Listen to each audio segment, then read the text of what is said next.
They were the first children to grow up with the hum of television as a lullaby. The 1970s were not just a decade, they were a threshold, a time suspended between the ideals of their parents and the disillusionment that followed. Those who grew up then carry a quiet complexity, shaped by hope, tempered by reality. They were raised in a world waking from its own dream, blinking into a new kind of light, one that revealed things, leaving gentle, invisible, permanent marks. They were the children of transition. Their parents had known war or its shadow, believing in institutions and progress as a promise. But by the 1970s, that promise had cracked. Governments were questioned, religions doubted, and movements for equality rose while fracturing. Growing up meant living amid the noise of things falling apart and the whisper of new beginnings. Childhood felt like being caught between eras, analog and digital, collective and individual, freedom and fear. The TV became a teacher, the radio a confessional. Music questioned everything: peace, love, rebellion. Yet behind it lay inflation, energy crises, and cultural disillusionment. It taught them early that beauty often grows in the same soil as struggle.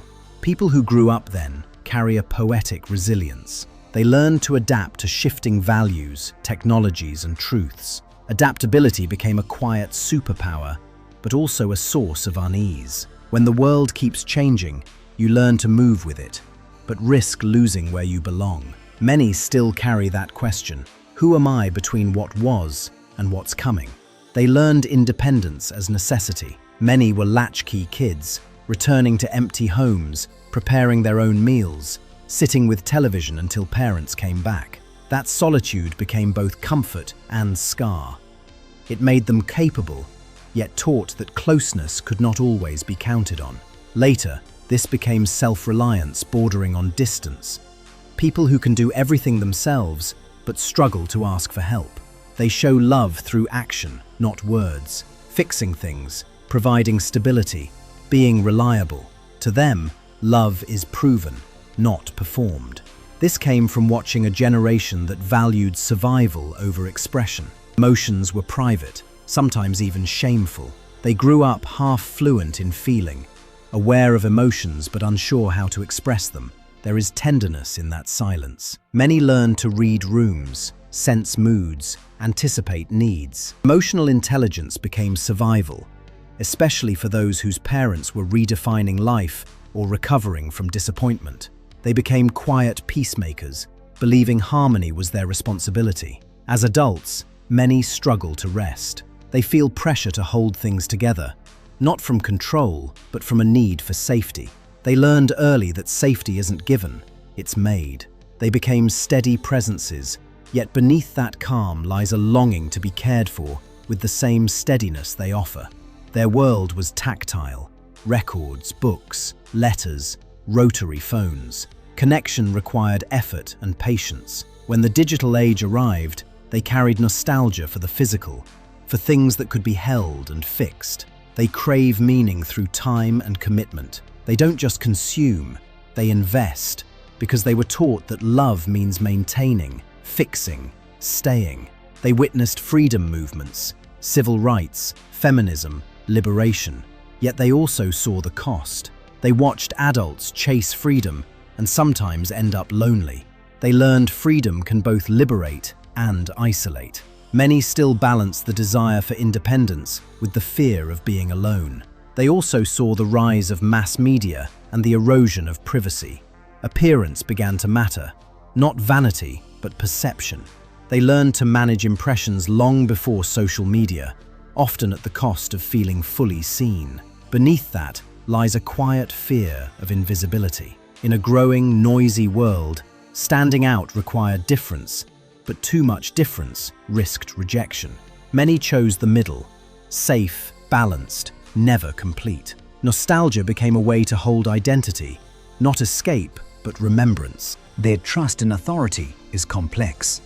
They grew up watching systems fail, ideals shift. They learned skepticism as protection, yet still longed to believe in something solid. They move between cynicism and hope, understanding that chaos has always existed. As adults in later decades, they carried realism with heart. They worked, adapted, endured. But sometimes they wonder if life became more about maintaining than living.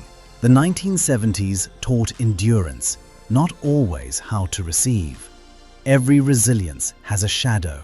Learning to self-manage can become self-isolation.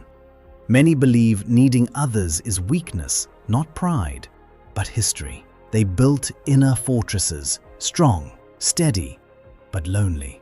They understand others deeply, yet rarely let themselves be understood. Inside, a quiet voice still whispers, "Don't ask for too much." Yet that voice is softening. They are the bridge generation, remembering a slower world while adapting to a faster one. They carry patience in an age of speed. Now, a quiet re-evaluation begins. What if survival isn't the goal anymore? What if trust could return, not in systems, but in connection? They are keepers of analog memory in a digital age. They remember when mystery was allowed, when not everything needed to be shared. They observe quietly, think before speaking. Reflection to them is respect. But this restraint can appear as distance. Inside, their emotional depth runs steady and quiet. They know loneliness and responsibility. Their empathy is not loud, but constant. Their children often see them as reliable, yet hard to read. That is the inheritance of their time. They were raised on contradictions, tradition and rebellion, optimism and fear. This gave them range, the ability to hold opposites. They adapt easily, yet long for stillness, something that doesn't change. That instability also bred creativity. Many became thinkers, artists, innovators. When nothing is certain, imagination becomes refuge. But this leaves a subtle grief, that life rarely matches inner vision. Not bitterness, just recognition. They value authenticity deeply. They can sense pretense, yet respond with compassion, remembering when they themselves wore masks to survive. Beneath years of adaptation lies a quiet fatigue, a wish to rest without waiting for the next challenge. They are people of depth disguised as pragmatists. They trust slowly, value consistency, and see reliability as love. Yet in a world chasing speed and noise, they often feel unseen, not because they are silent, but because the world no longer listens in their frequency. If you meet someone grounded, calm, slightly mysterious, you meet the soul of the 1970s. They carry wisdom shaped by witnessing change and continuing anyway. Now a new chapter unfolds. Many are rediscovering softness, realizing strength without vulnerability is only endurance. They are learning to speak, not to perform, but to connect. This awakening is quiet, like evening light through old curtains. They never stopped longing for authenticity, they just didn't know it was allowed. Now they ask, what did endurance cost me? What do I still believe? They hear the music of their youth differently now. Once it was about changing the world, now it is about coming home to themselves. This is their psychology, people who hold truth and tenderness together, who carry contradictions as maps. They are witnesses to a turning world.